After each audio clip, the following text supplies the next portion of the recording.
A human inherited the legacy and fortune of his late alien friend. When the last Starliner left the edge of the Orion Rift, Commander Darius Hale thought he'd seen the final chapter of a friendship that had changed his life. Years before, during the war between humanity and the Valari Confederacy, he'd met an alien officer named Sorwin Vale, a creature of light blue skin, with eyes like molten silver and a voice that always carried quiet conviction. The two had fought on opposite sides once, until a ceasefire forced them to work together to dismantle a rogue weapon threatening both worlds. What began as cooperation grew into friendship, and what began as survival became loyalty. After the war, while others returned home to rebuild, Sorwin stayed in the border systems, using his resources to help refugees from every species. He would send Darius holomessages filled with strange laughter and grand plans. "We will build a place beyond flags and factions," Sorwin once said.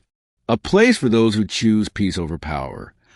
Darius thought it was just another dream, until the day he received the summons.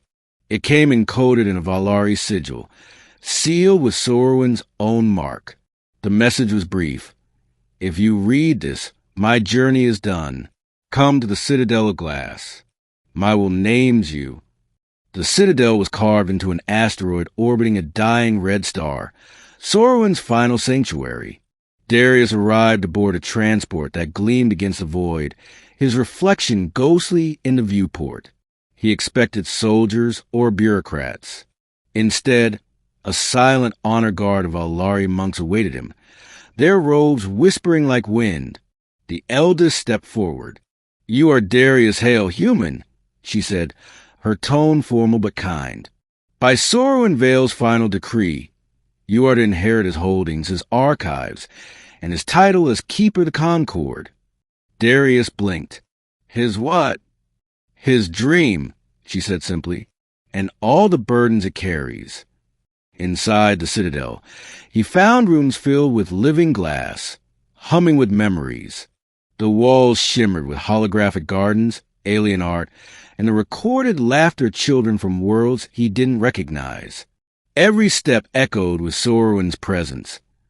The meticulous notes on interspecies diplomacy, the coded designs of habitat domed for orphan colonies, the unspent wealth of an empire he'd quietly built. But what struck Darius most wasn't the wealth. It was the message left behind.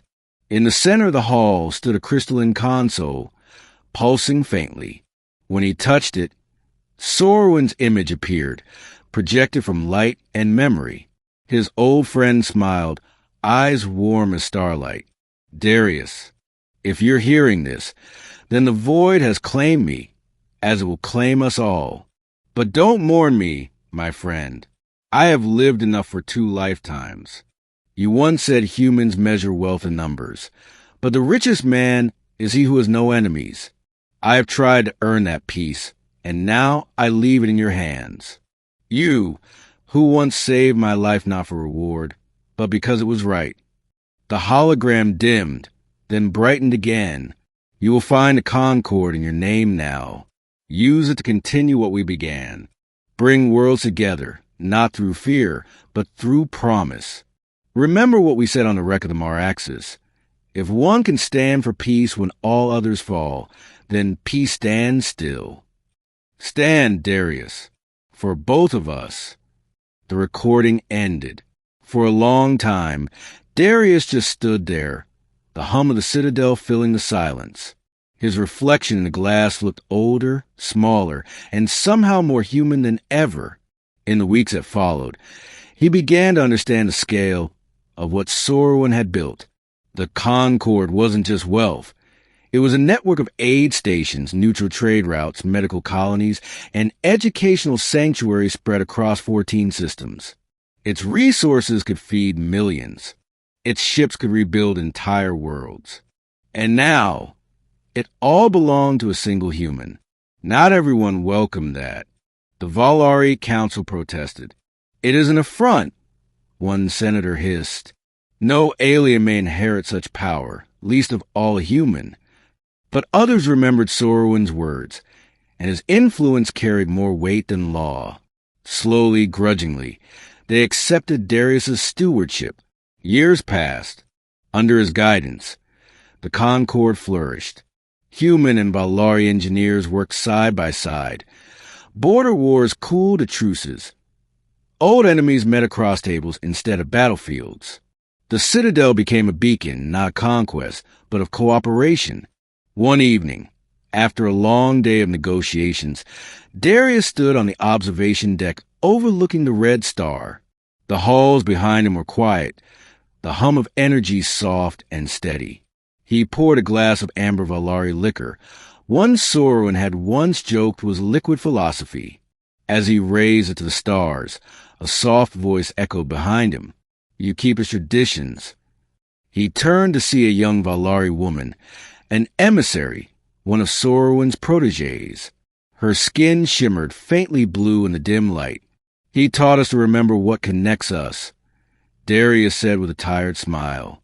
He said the same of you, she replied, that humans get their strength, but always find it when others need them. He looked out again into the red horizon. He was the best of us, Darius murmured. No, she said gently. He was the bridge. You are the one who walked it. That night, Darius entered the memorial wing of the Citadel, where Sauron's image stood among holographic constellations. The inscription below it read, He built a promise. His friend kept it. Darius placed his hand on the glass. You were right, he whispered. Wealth doesn't last, but friendship does. As the years turned into decades and new generations inherited the Concord, stories spread of the two brothers of light, one Valari, one human, who had proven that empathy was worth more than power. On worlds both human and alien, monuments rose not to victory, but to understanding. And when Darius Hale's own time came, he left behind a message of his own, archived beside Sauron's. It was short, almost plain, to whoever comes after. He showed me that pieces work, not luck. Build it, share it, never hoard it. And when the stars dim, remember that once, two friends stood together and called it enough.